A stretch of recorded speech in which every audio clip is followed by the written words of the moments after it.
The Silverwood Pack was dying. I could see it from the window of the Alpha King's fortress. The ancient oaks turning ash-gray, their leaves falling in the wrong season. The streams that had run clear for centuries now brackish and foul. Even the wolves themselves moved slower, their eyes dull, their coats losing their luster. They called it the Blight. Alpha King Kaelen Blackwood stood before that same window, his powerful frame rigid with barely contained frustration. 32 years old, in his prime, yet I'd never seen him look so defeated. His amber eyes reflected the dying forest beyond, and I could feel the weight pressing down on him. Another 3 this week. His voice was low, gravelly, each word heavy with grief. Behind him glided Lunalek Seraphina, all liquid grace and cold beauty. Her silver blonde hair cascaded like moonlight, her ice-blue eyes holding none of the warmth her perfect smile promised. Everything about her was calculated, precise, deadly. 3? That many? She placed a delicate hand on his chest, but there was no comfort in the gesture. My king, this cannot continue. The pack grows restless. They demand action. We've tried everything. Kaelen turned, exhaustion etched into every line of his face. The healers, the rituals, even the old magic from the Elder Council. Nothing stops it. Not everything, beloved. Seraphina stepped closer, her voice dropping to silk over steel. There is one source we have not purged. I felt ice creep down my spine from my position in the corner, clutching my bucket and rags. I knew what was coming. I always knew. Seraphina. Kaelen's voice carried warning. The Omega. Elara. She said my name like a curse. You know what she is, what she does. Unnatural things. Dark things. Down in the kitchens, I knelt in the herb garden, my hands trembling as they touched the soil. I was nothing, a low-ranking Omega maid, barely 20 years old, with no family, no standing, no wolf strong enough to fight for position. I should have been invisible, but I had a gift, or a curse, depending on who you asked. Please, I whispered to the dying basil plant before me. Just this once, just enough for the soup. I pressed my palm against the withered stem. For a moment, nothing happened. Then, life exploded from my touch. The plant surged upward, green erupting from gray in seconds. Leaves unfurled. Flowers bloomed, filling the air with their impossible scent. The entire herb bed came alive around me, wild and abundant and absolutely wrong. No, not so much. I gasped, pulling back, but the damage was done. Witch. The cook's shriek pierced the air. She's doing it again. Someone fetched the beta guard. I scrambled backward, my heart pounding, but it was too late. 2 guards seized my arms, their grips bruising, their faces twisted with fear and disgust. The Luna Elect wants to see you, witch. They dragged me through corridors lined with tapestries depicting pack victories I'd never be part of, past the throne room where wolves with real power made real decisions, all the way to Seraphina's private chambers. She stood waiting, beautiful and terrible as winter itself. Elara. Her voice was silk wrapped around a blade. How many times must we have this conversation? You were forbidden from using your abilities. I kept my head bowed, my voice small. I'm sorry, my lady. The herbs were dying. I only meant to spread more of your corruption? She circled me like a predator studying wounded prey. Tell me, Omega, how convenient that this blight appeared shortly after you arrived at our fortress. How interesting that wherever you touch, life behaves wrong. I would never harm the pack.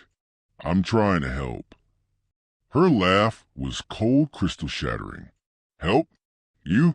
A worthless omega with witch blood in her veins.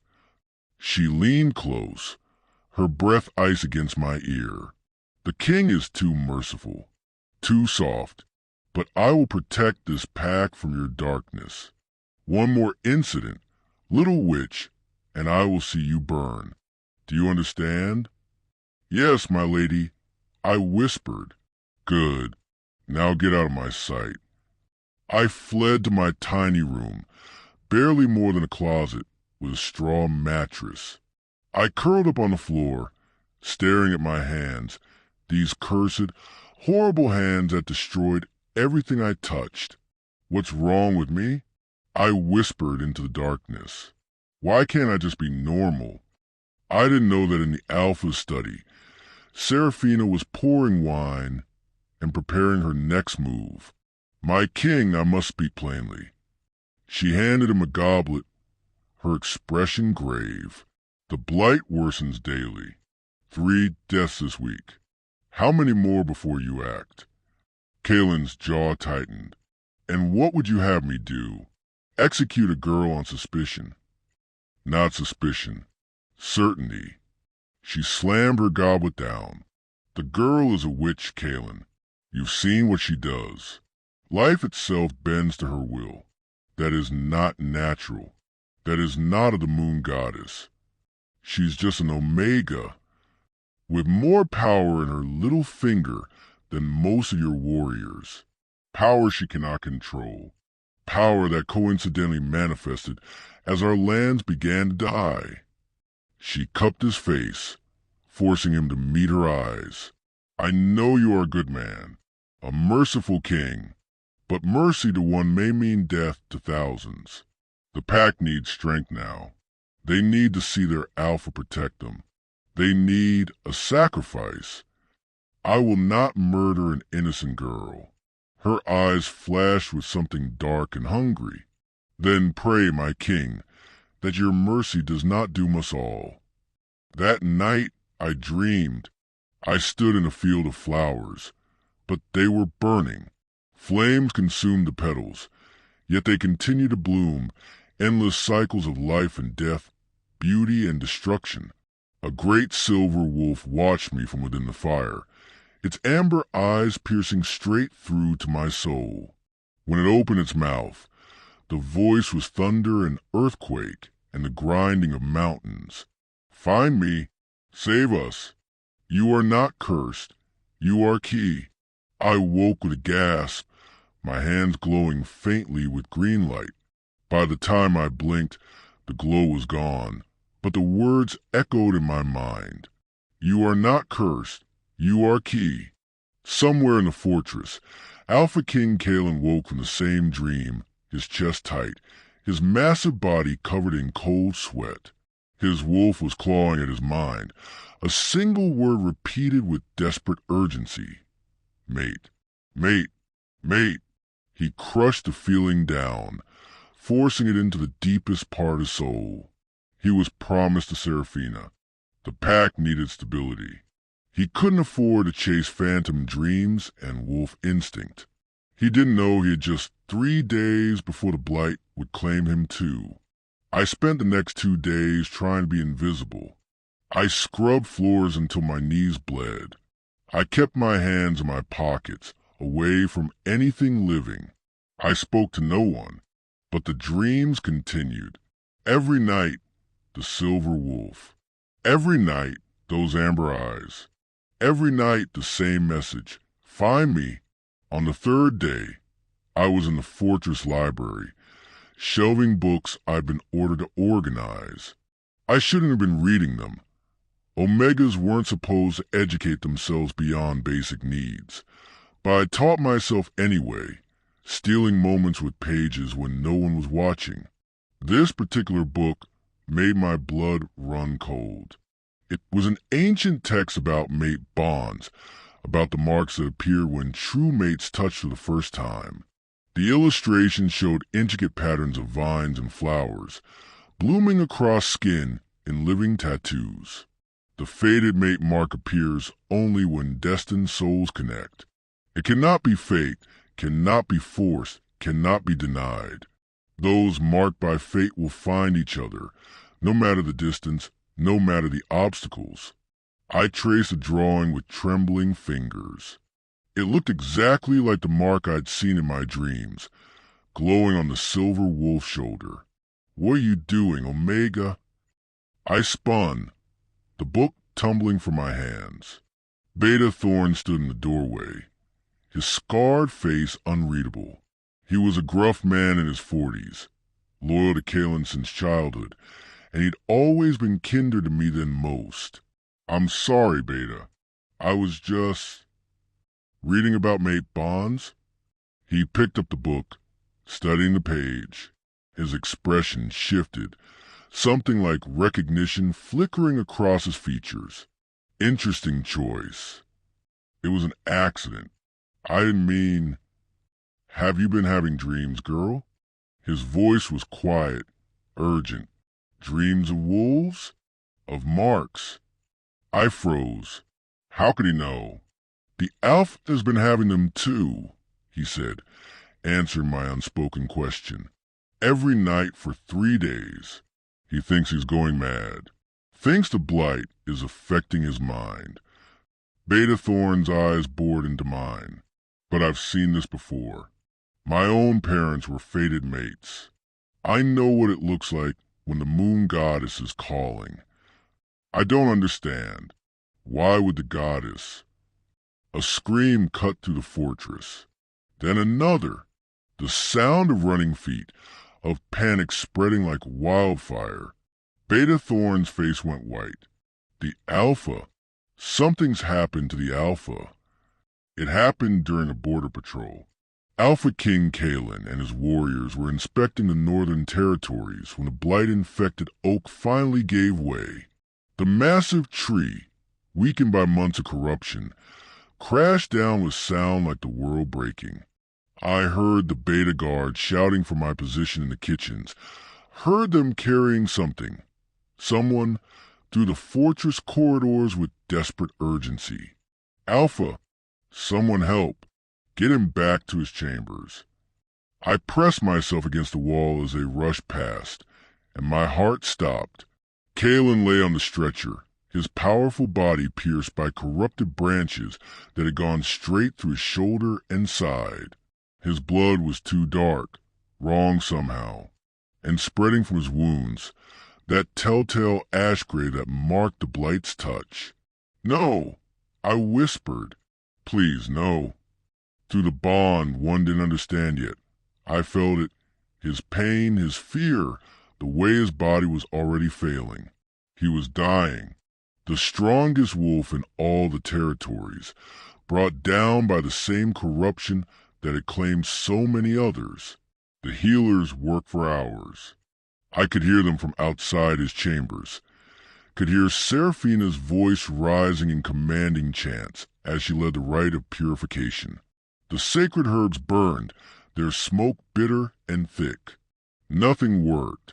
I huddled in the servants' corridor, my hands pressed over my mouth to keep from crying out. Every instinct in my body was screaming at me to go to him, to touch him, to try, but I was forbidden. I was cursed. If I tried to help, they would kill me. How long? I heard Seraphina ask the head healer, her voice cold and clinical. Hours, perhaps less.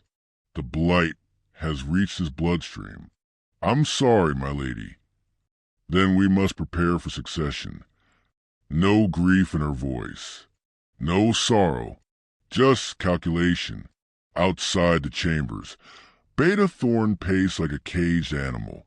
I watched him from the shadows, saw the moment desperation overtook duty in his eyes. There has to be something, he muttered. Something we haven't tried. A young guard approached him hesitantly. Beta, there might be one thing. Speak. Remember last month? The stable master's mare was dying from a blight. We'd given up on her. But then that Omega maid, Elara, she walked past and touched the horse's neck, just for a second, and the mare lived. more than lived. She recovered completely within days. The stable master said it was a miracle, but then the Lunalect heard about it and said it was dark magic, and we were ordered not to speak of it again.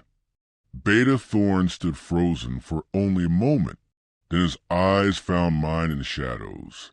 You, come here. I shook my head frantically, backing away. No, I can't. The Lunalect said. The Lunalect is not my alpha. Beta Thorn grabbed my arm, his grip iron. Not yet, and I won't let him die because of her prejudice. He dragged me through the servants' entrance, past the tapestry that hid the secret passage to the royal chambers. I fought every step, terror making me weak. I don't know how. I can't control it. What if I make it worse? He's already dying. Beta Thorn's voice broke. Please. We emerged into the chamber, and I saw him. Alpha King Kaelen lay on the massive bed, stripped to the waist, his body a map of scars and now spreading gray veins. His chest barely rose and fell. Even unconscious, even dying, he was magnificent. All hard muscle and raw power and barely contained strength. And I knew him. Those amber eyes from my dreams. That silver wolf. The mate bond snapped into place with such force I staggered, even though he wasn't conscious to feel it yet. Mate. Mine. Ours. No. I breathed. It can't be. Touch him.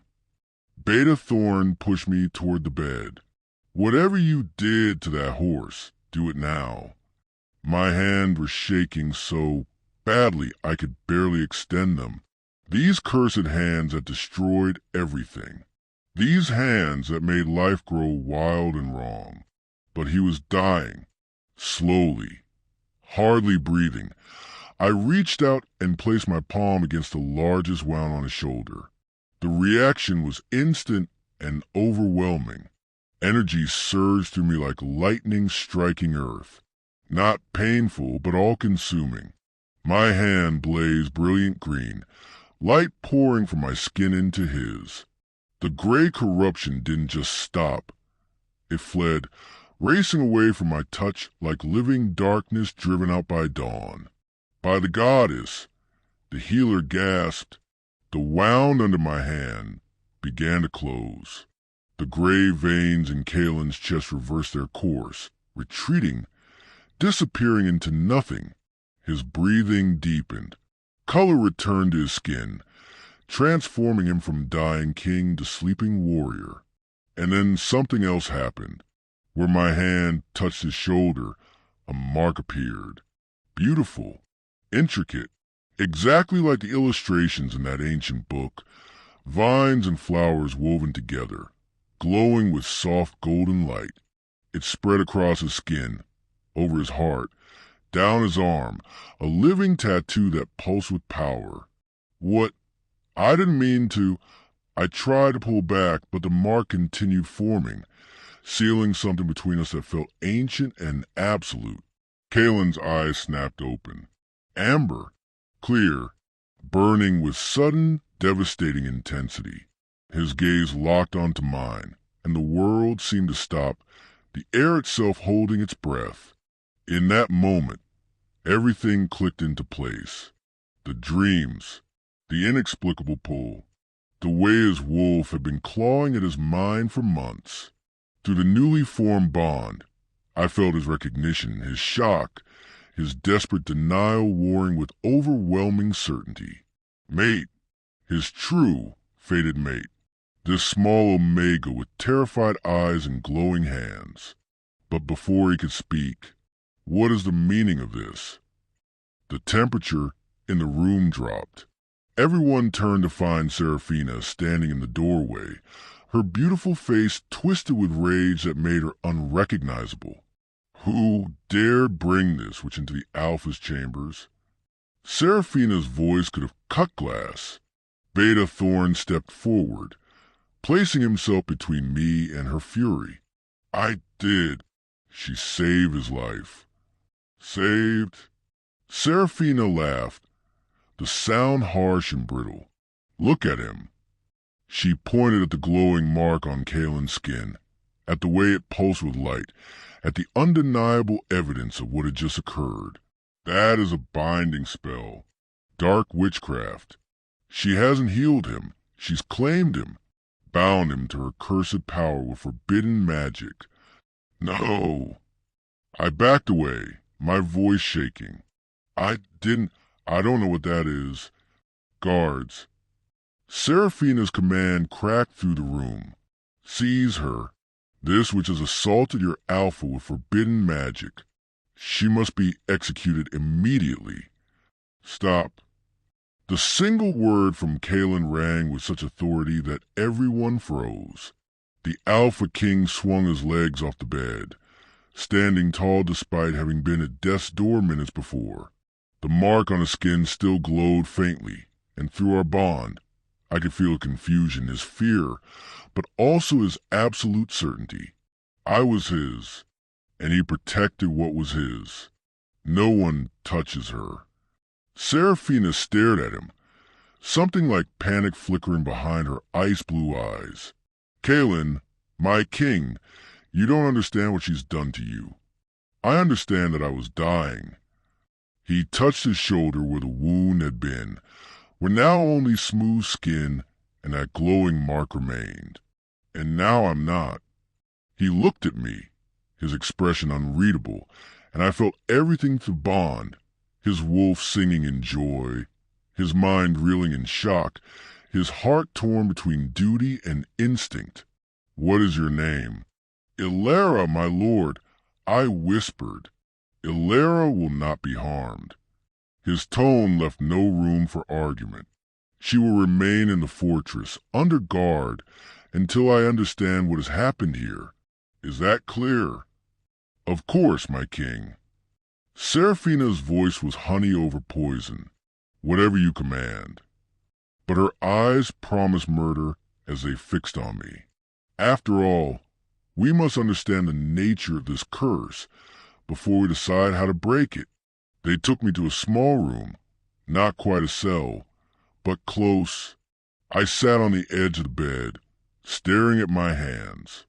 They looked normal now, but I could still feel the echo of that power, the warmth of skin, the way everything in me had recognized him. Mate, what have I done? I whispered to the empty room. Down the hall, Kaelen stood before a mirror, staring at the mark on his shoulder. It had faded to a soft silver pattern, but he could feel it humming with energy, connecting him to someone he'd just met, binding him to a fate he'd never chosen. His wolf was ecstatic. Mate, found her. Ours. But he was promised to Seraphina. The pack needed a strong Luna of proper bloodline, not some cursed Omega who might be the source of all their suffering. Even if everything in him screamed that she was his salvation, not his doom. What have you done to me? He asked the mark, his reflection, the moon goddess herself. He touched it, and for just a moment, he could have sworn he felt her fear, her confusion, her absolute certainty that she belonged with him. Their bond was forming, whether either of them wanted it or not. 3 days passed in a haze of confusion and desperate denial.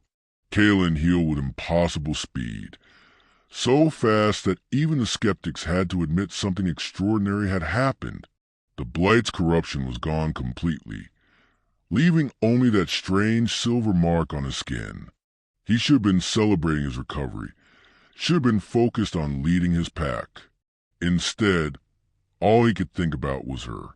The mark ached, not painfully exactly, more like a hunger, a pull, a need that grew stronger with each passing hour. He found himself pacing his chambers at night, his hand constantly straying to his shoulder, his wolf whining in his mind. Need her. Go to her. Mate needs us. This is insanity, he muttered to himself, staring out at the dying forest. I don't even know her. But that was a lie. Through the bond, he knew her fear and her kindness, her loneliness and her hidden strength. Knew she sang to plants when she thought no one was listening. Knew she cried herself to sleep in that tiny room, convinced she was a monster. On the fourth night, he gave in. The guard outside her door bowed immediately. "Alpha, leave us. Tell no one I was here." "Yes, Alpha." I was sitting by the window when he entered, staring out at the dying forest, wrapped in a thin shawl they'd given me. I turned at his entrance, eyes going wide with shock. "My lord," I stood quickly, bowing. "Sit, please." I perched on the edge of the bed like a nervous bird ready to fly. He remained standing, as far from me as the small room allowed, as if afraid of what might happen if he got too close. "How do you feel?" The question surprised me. "Me? I should be asking you that. My lord, you were dying, and you saved me. I haven't properly thanked you. I don't deserve thanks. I don't even know what I did. That mark, I've never made anything like that before." His hand moved to his shoulder unconsciously, and I saw him wince slightly. Through the bond, I felt it, the ache, the pull, the desperate need that mirrored my own. "It doesn't hurt," he said, though we both knew it was a lie. "But it feels strange." We sat in silence for a moment, the bond humming between us, a living thing that connected our hearts and souls in ways neither of us understood. "Your abilities," he finally said, his voice carefully neutral. "The healers called them witchcraft. What do you call them?" A bitter laugh escaped me. "A curse. All my life, everything I touch grows out of control. Plants, animals, life itself bends wrong around me. That's why I ended up here, in your pack. My birth pack, they asked me to leave. They exiled you for helping things grow. They exiled me because I couldn't control it, because I'm an Omega, because I was dangerous to everyone around me."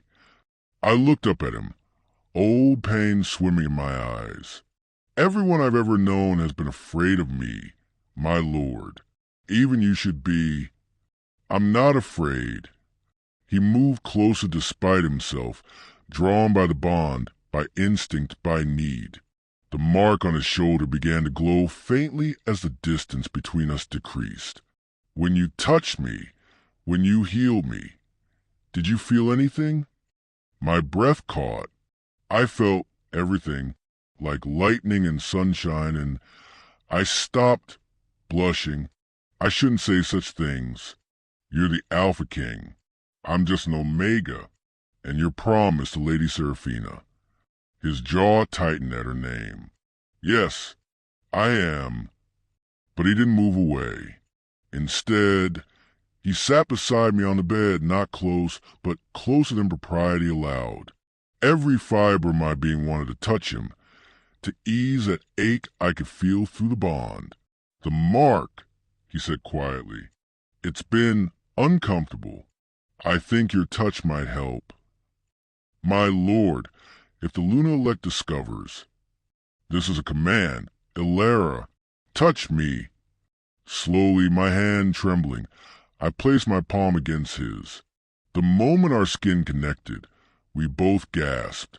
The mark blazed with light. Energy flowed between us. Warm, powerful, right in a way that made my soul sing. Every ache in his body melted away. Every fear in my heart quieted. For 30 perfect seconds, we simply breathed together, connected by more than just touch. Then he pulled away, standing abruptly, his face a mask of conflict. "That's enough.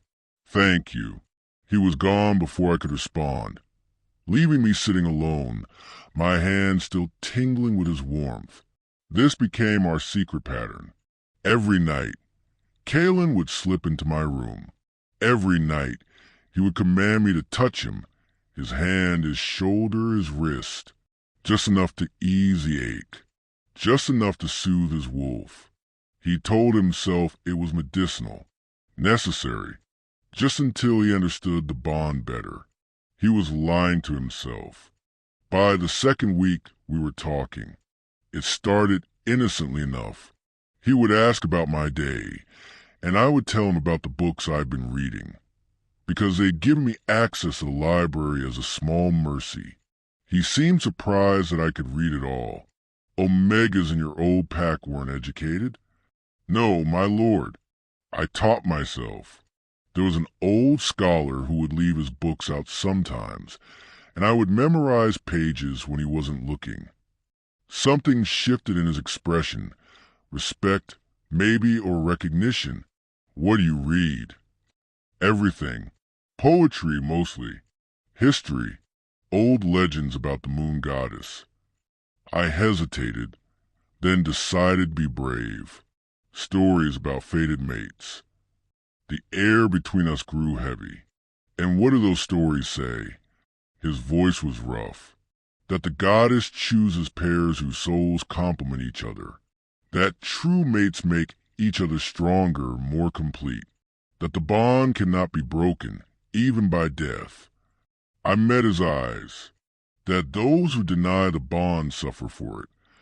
I am promised to Seraphina. I know. The pack needs stability. A Luna of proper bloodline. I know. This bond is not a choice. It was forced on us. I know.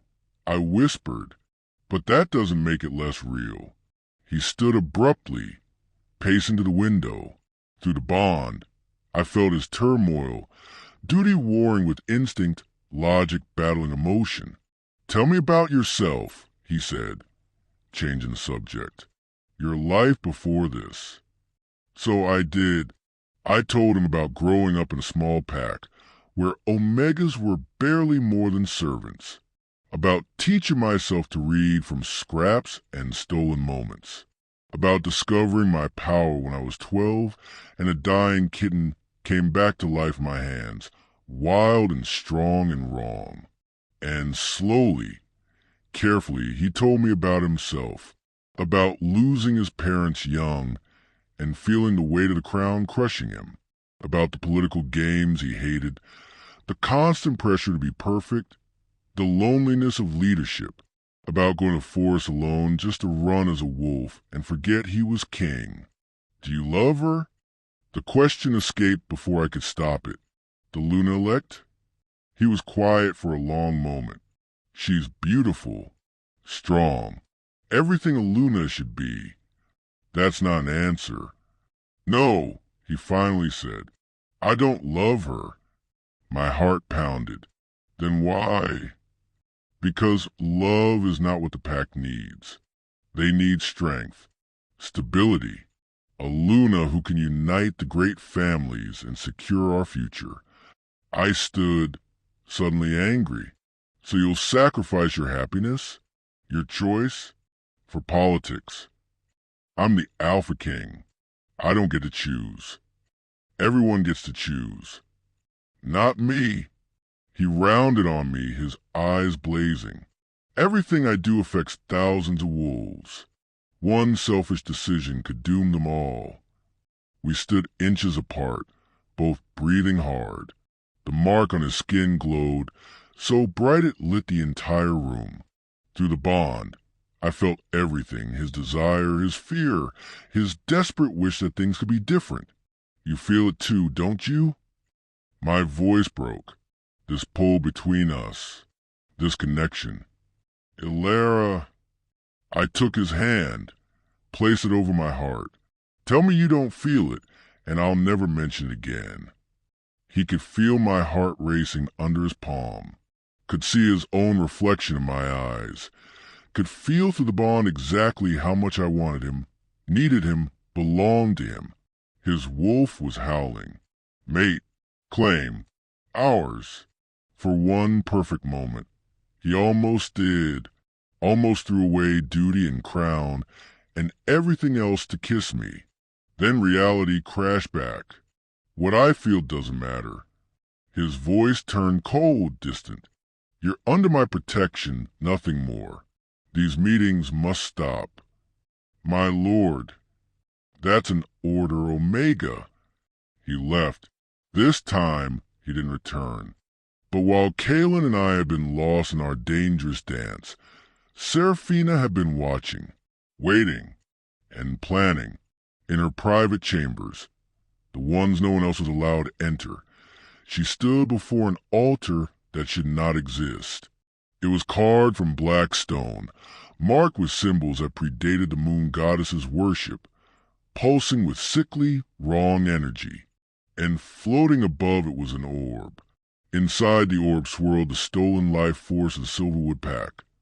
Threads of light, souls partially drained, power ripped from its rightful owners.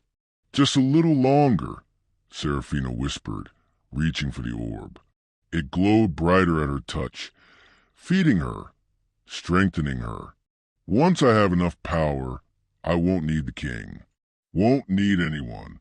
I'll be stronger than any alpha. The first true alpha queen in 1,000 years."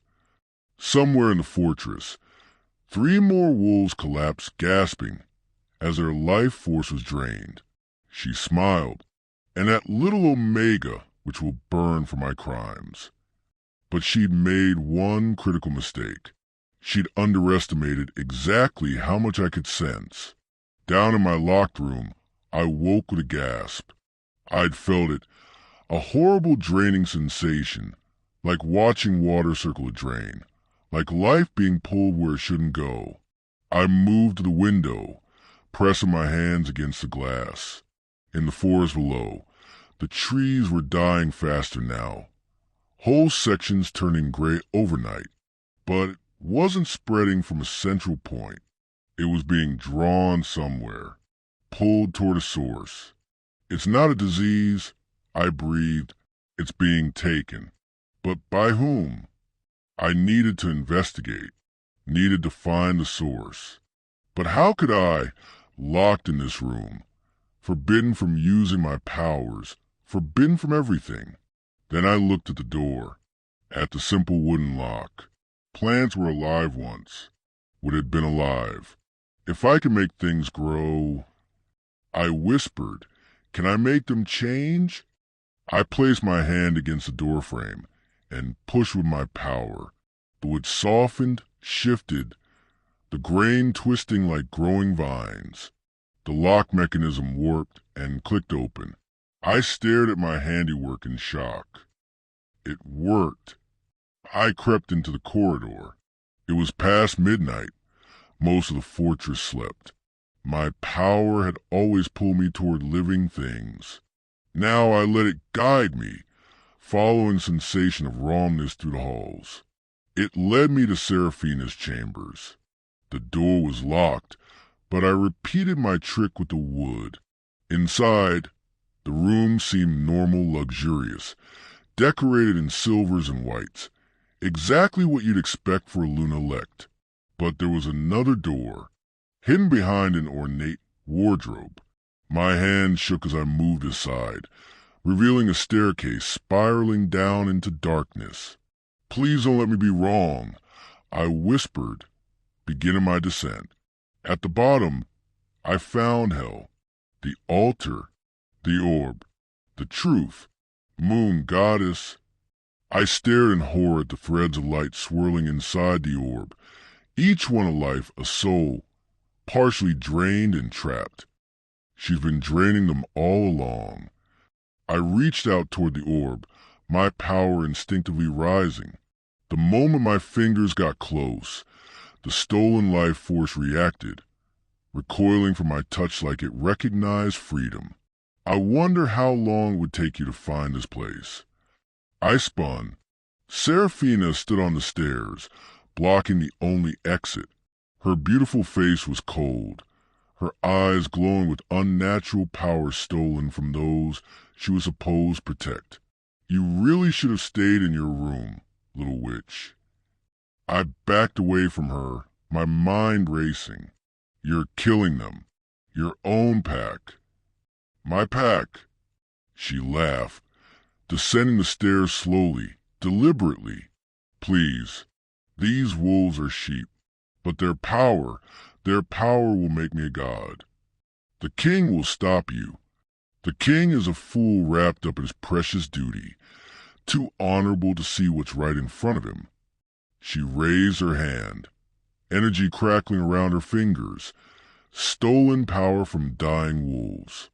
By the time he realizes the truth, I'll have drained every last wolf and ascended to true alpha status. You're insane. I'm ambitious. Her smile turned vicious. But you, little Omega, you're the one variable I didn't account for. Your power interferes with mine. I felt it that night you touched Kaelen. You started to unravel my work. So I had to act faster. Drain more. She thrust her hand forward, and I barely dodged a bolt of death magic. And now I'll stage a massive flare-up of the Blight. The pack will riot, and Kaelen, desperate to save them, will execute you at dawn to appease them. Problem solved. He wouldn't. He will, because he's weak. Because he still believes duty matters more than power. Because he doesn't understand that mercy is for fools. She sent another bolt of energy at me. This time I couldn't dodge. My power surged instinctively, green light exploding from my hands to meet the death magic head-on. The two forces collided in a blast that shook the chamber. When the light faded, both of us stood panting. The orb above the altar had cracked.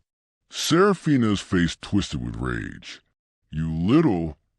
Above us, wolves began to scream. Her fury had triggered the spell. All across the fortress, all across the pack lands. Life force was being ripped away in massive quantities. The final harvest. What have you done? I gasped in horror. Given them their demon. She smiled through her rage. By morning, they'll beg Kaelen to burn you alive. She turned and ran up the stairs. Before I could follow, she sealed the door behind her with magic. I slammed my fist against the barrier, but it held. I was trapped. Dawn came with chaos. 50 wolves collapsed overnight. Children, elders, warriors. The Blight seemed to rage out of control, spreading faster than ever before. I finally broke free of Seraphina's seal using every ounce of my power, but by then it was too late. Guards seized me in the corridor, dragging me toward the throne room despite my protests. The crowd was massive, angry, terrified. They'd lost friends, family, pack mates. They needed someone to blame, and Seraphina had given them the perfect target. Please. I struggled against the guards. You have to listen. It's not me, it's Seraphina. She has an altar, an orb. She's been draining the pack all along. Poor thing. Seraphina's voice rang with false sympathy. The dark magic has driven her mad. She'll say anything to survive. I'm not mad. I can prove it. Her chambers. There's a hidden staircase. More lies from the witch's tongue. She turned to Kaelen, who sat on his throne like a man carved from stone. My king, surely you see the danger of letting her speak. She weaves spells with words as much as touch. I looked at Kaelen, desperate, searching his face for any sign that he believed me. Through the bond, I felt his agony, his conflict, his wolf screaming at him to protect me while his mind screamed duty. Kaelen, please.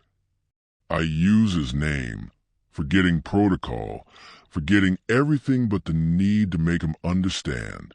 You know me. You felt our connection. Would your mate... I stopped, the word catching in my throat. The throne room fell completely silent. Every wolf stared. Seraphina's face went white. My what? Kaelen's voice was barely audible. Your mate. I met his eyes across the room, letting him feel everything to bond.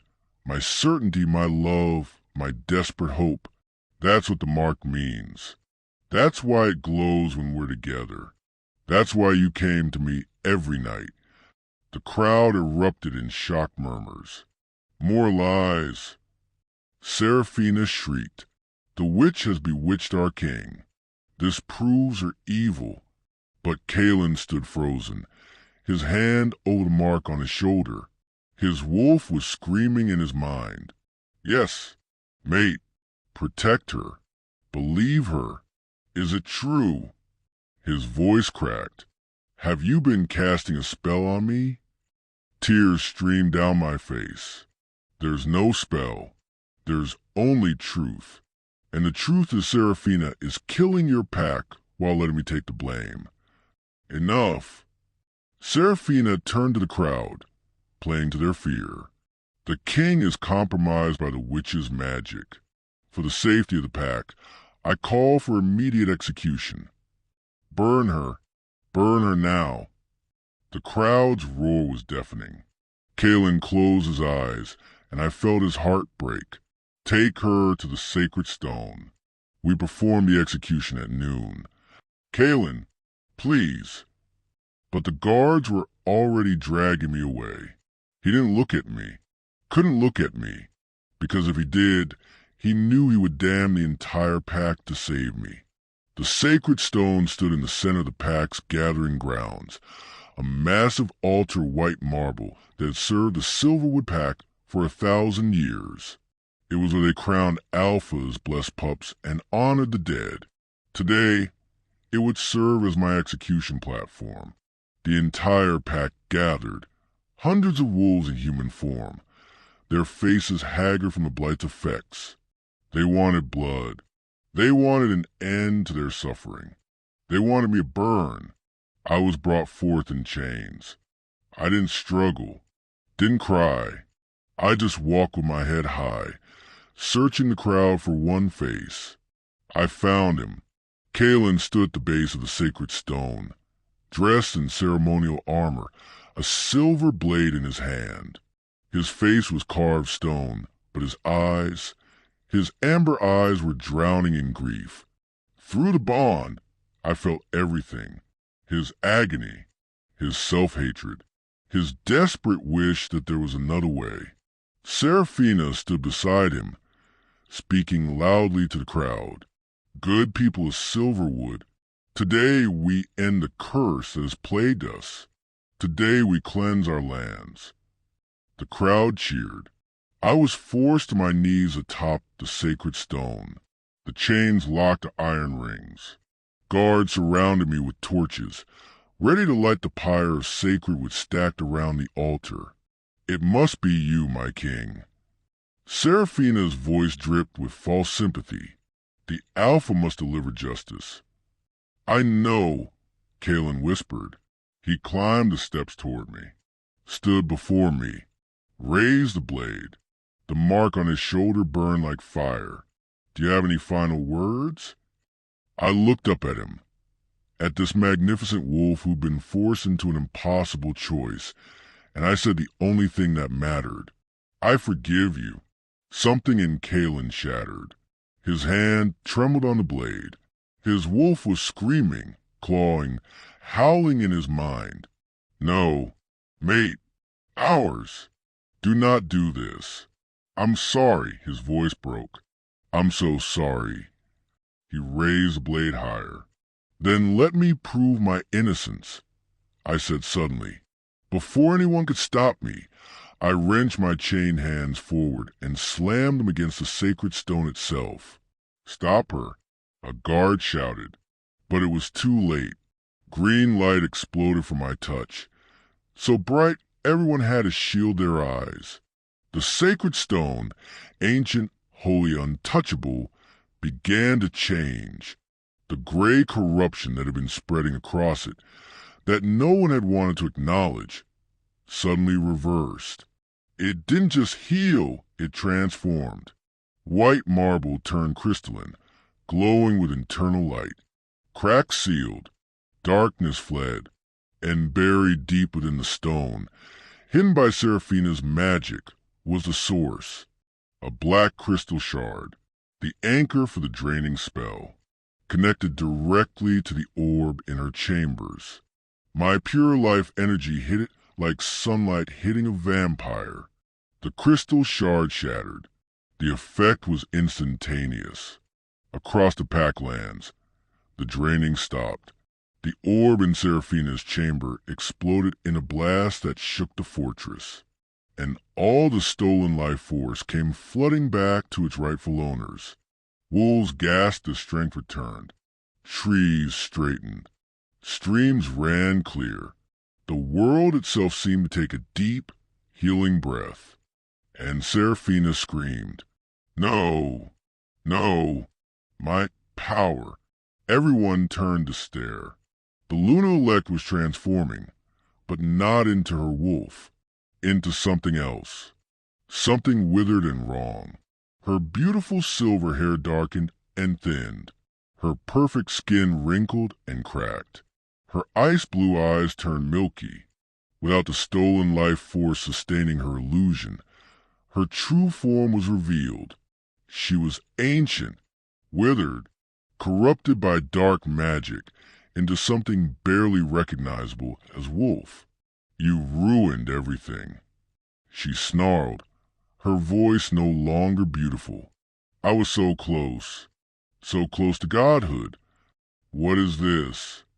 Beta Thorn gasped. "She's been draining you all along." I stood, the chains falling away like they were made of paper. The Blight was never a disease, it was her. She's been stealing your life force to become a true alpha. So what if I was... Seraphina's mad laughter echoed across the gathering grounds. "You're all weak. She pretending to be wolves. I would have made this pack strong." She shifted, but instead of a powerful Luna wolf, she became something terrible. A twisted, skeletal creature with patchy fur and burning red eyes, powered by stolen magic and ancient corruption. "If I can't have this pack, I'll destroy it." She lunged at Kaelen, claws extended, death magic crackling around her twisted form. Kaelen's wolf erupted. In one fluid motion, he shifted into his massive alpha form, a silver wolf the size of a horse, with amber eyes and power radiating from every line of his body. And for the first time, the mark showed its true purpose. The pattern on his shoulder blazed with golden light, spreading across his fur in glowing lines. Power unlike anything he'd felt before surged through him, not his own, but shared, bonded, magnified. Mate bond, true mate bond, the kind that made an alpha unstoppable. He met Seraphina's attack head-on. She was strong with stolen power, twisted by dark magic into something that shouldn't exist. But he was stronger with shared power, with the bond, with his true mate strength flowing through him. The battle lasted 30 seconds.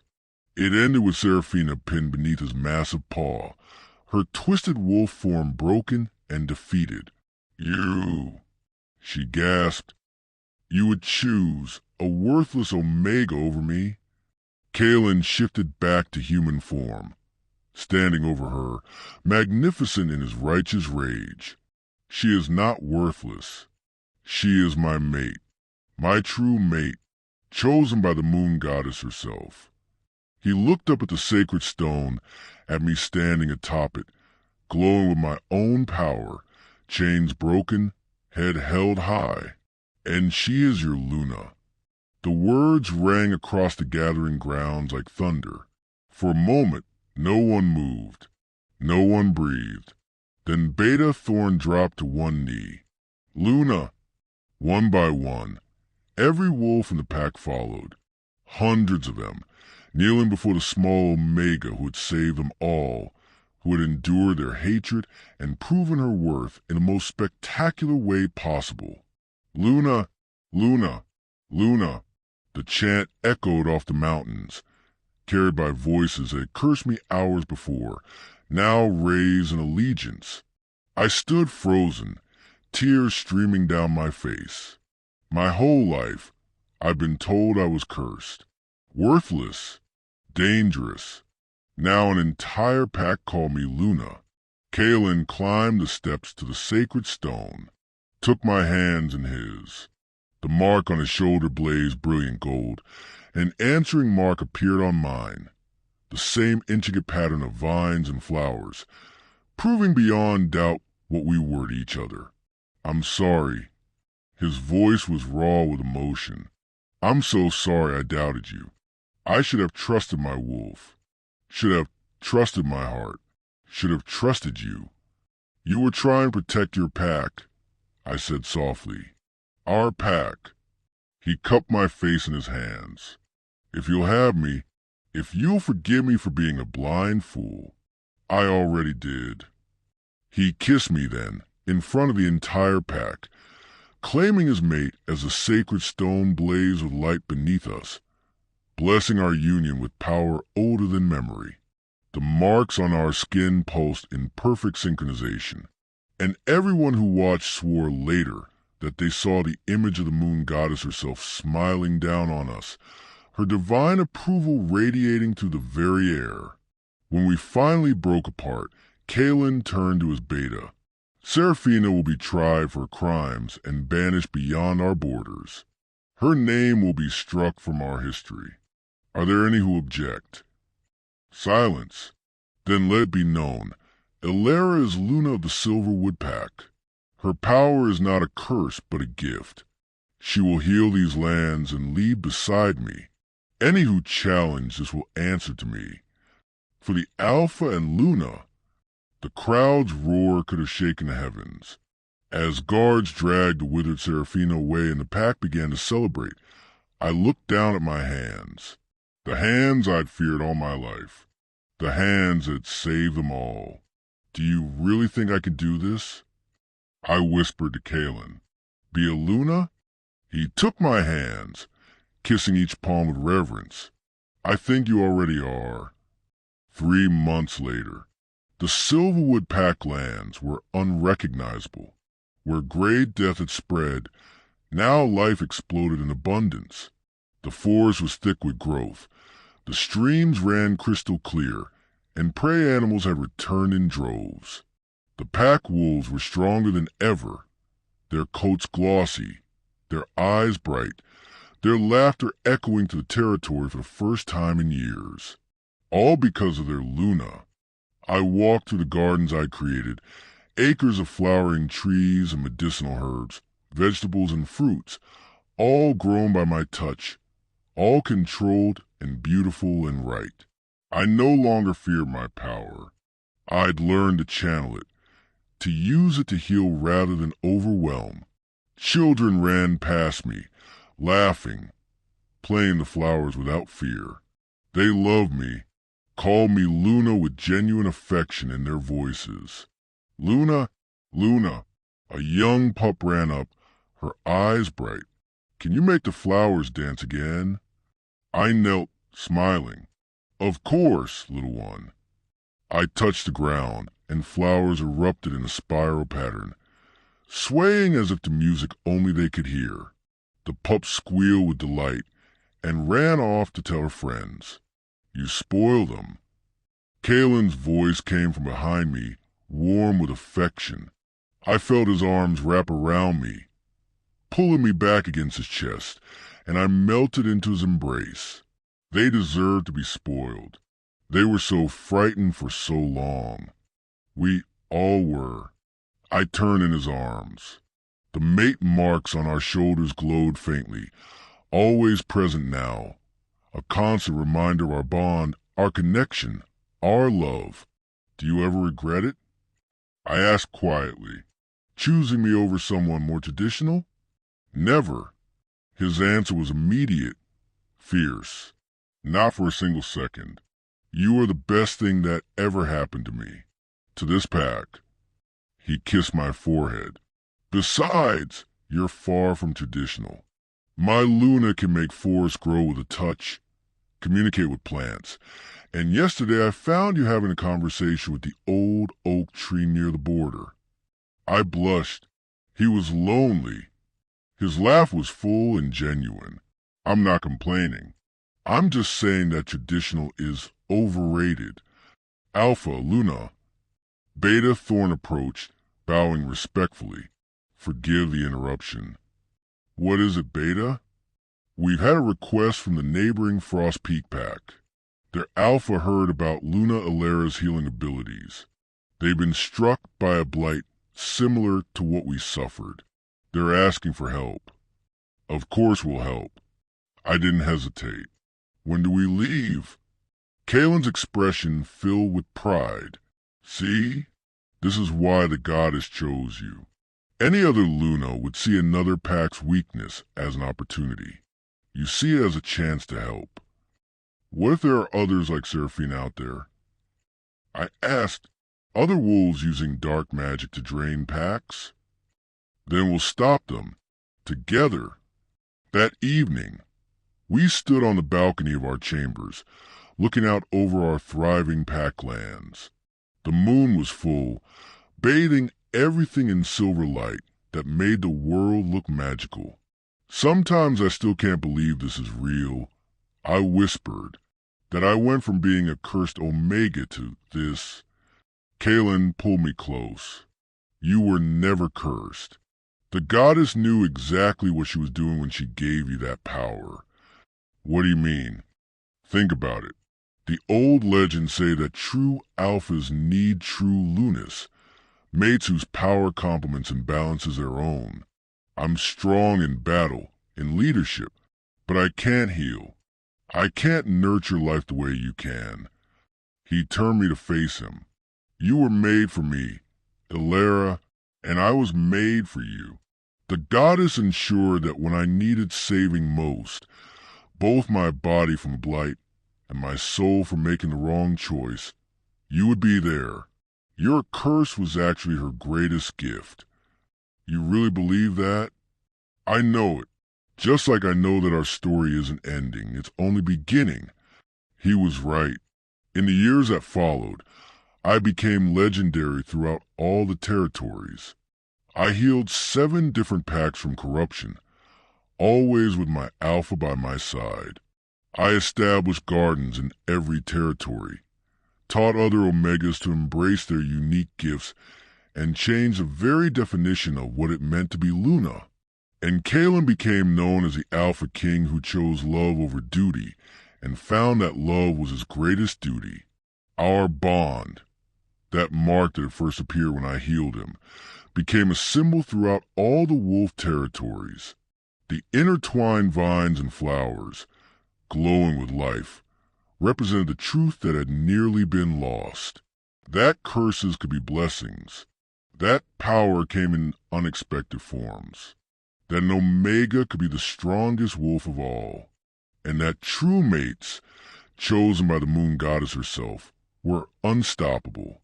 Thank you, I whispered, gazing at the moon, for all of it. The curse that wasn't, the alpha who saw past my rank, the power that saved us all. The moon seemed to glow brighter in response, and somewhere in my heart, I swore I heard the goddess whisper back, "You were always meant for greatness, little one. I simply gave you the tools and the mate to achieve it." The Silverwood Pack thrived for generations, and every Luna who came after would touch the sacred stone and feel its story. The story of the Omega who was condemned as a witch but became the greatest Luna their world had ever known.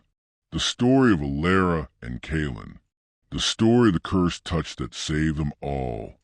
And that, dear listeners, is the story of how an Omega's curse became a kingdom's salvation.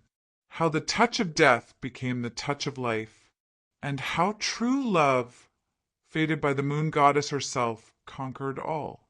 If you enjoyed this epic tale of magic, redemption, and fated mates, please like this video, share it with your fellow werewolf romance lovers, and subscribe to our channel for more audiobook adventures every single week.